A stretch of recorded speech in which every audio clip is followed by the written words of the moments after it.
আসসালামু আলাইকুম এভরিওয়ান, কি অবস্থা সবার, কেমন আছেন? চলে আসলাম আবার আপনাদের মাঝে নতুন একটি ব্লগ নিয়ে। আজকের ব্লগটি হচ্ছে একটা বিয়ের ব্লগ এন্ড বিয়েটা হচ্ছে আমার আম্মুর মামাতো ভাইয়ের। গতকাল রাতেই হয়েছিল বিয়ে, আমরা সবাই গিয়েছিলাম এন্ড বিয়েটা হয়েছিল গ্র্যান্ড তাসফিয়া কনভেনশন হল, যেটা হচ্ছে নয়াবাজার। আমরা গাড়ি থেকে নামার পরে দেখি নানু ভাইয়া আর আসিফ মামা দাঁড়িয়েছিল। আমরা আসার সাথে সাথে রনি আন্টিরাও চলে আসলো, তার একটু পরেই দেখি বড় আন্টিরাও চলে আসলো। তো বড় আন্টিরা আসার পর আমরা সবাই একসাথে ক্লাবের ভেতরে প্রবেশ করলাম। আমরা যখন গিয়েছিলাম তখন প্রায় রাত 10টা বেজে গেছে। ক্লাবে তখন প্রচুর মানুষ ছিল। সো এখানে আমরা সবাই কিছুক্ষণ দাঁড়িয়েছিলাম। একটু পরেই হচ্ছে আমরা সবাই একসাথে খেতে বসবো। কিছুক্ষণ দাঁড়িয়ে থাকার পরে হচ্ছে আমরা সবাই এখানে একসাথে খেতে বসে পড়লাম। আর এখানে আমি আমার খালাতো ভাই ঈশানের সঙ্গে দুষ্টামি করতেছিলাম, কারণ সে আমাদেরকে ফেলে ফেলে আগে খেয়ে ফেলছিল। তো এরপর এখানে হচ্ছে আমাদের খাবার চলে আসছে। আমরা হচ্ছে সবাই একসাথে খাওয়া দাওয়া শুরু করে দিলাম। আমাদের সাথে নানু ভাইয়া, কোকন মামা, হামিদ আন্টির হাজবেন্ড, আমরা হচ্ছে সবাই একসাথে বসছি। খাওয়া দাওয়া শেষ করার পরে হচ্ছে এখানে এসে দেখি আমার আব্বু আর কোকন মামা আমার আম্মুর মামা আর মামির সঙ্গে কথা বলতেছিল।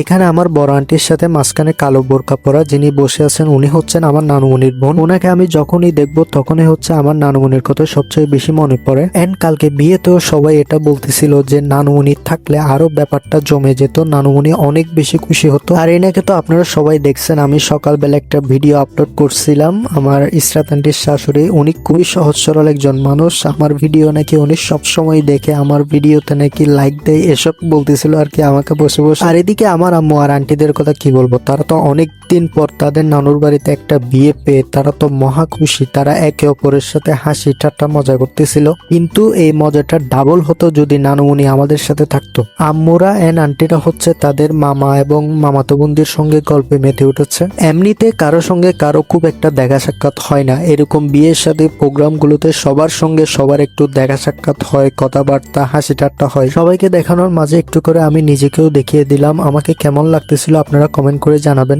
আমাদের ওয়ান এন্ড অনলি মামা, যে মানুষটা হচ্ছে সব সময় আমাকে সাপোর্ট করে। এখানে হচ্ছে আমি ফারিয়াপুর সঙ্গে ভিডিও করতেছিলাম, তারপর হচ্ছে আপনাদের সে ভাইরাল কাপেল ইনান ভাইয়া এন্ড সাদিয়ার সঙ্গেও হচ্ছে একটু করে ভিডিও করলাম। তারপর এখানে বড় আন্টি আর রনি আন্টি, তারা দুই বিয়াই মিলে হচ্ছে ইনান ভাইয়া আর সাদিয়ার সঙ্গে ফটোশুট করতেছিল।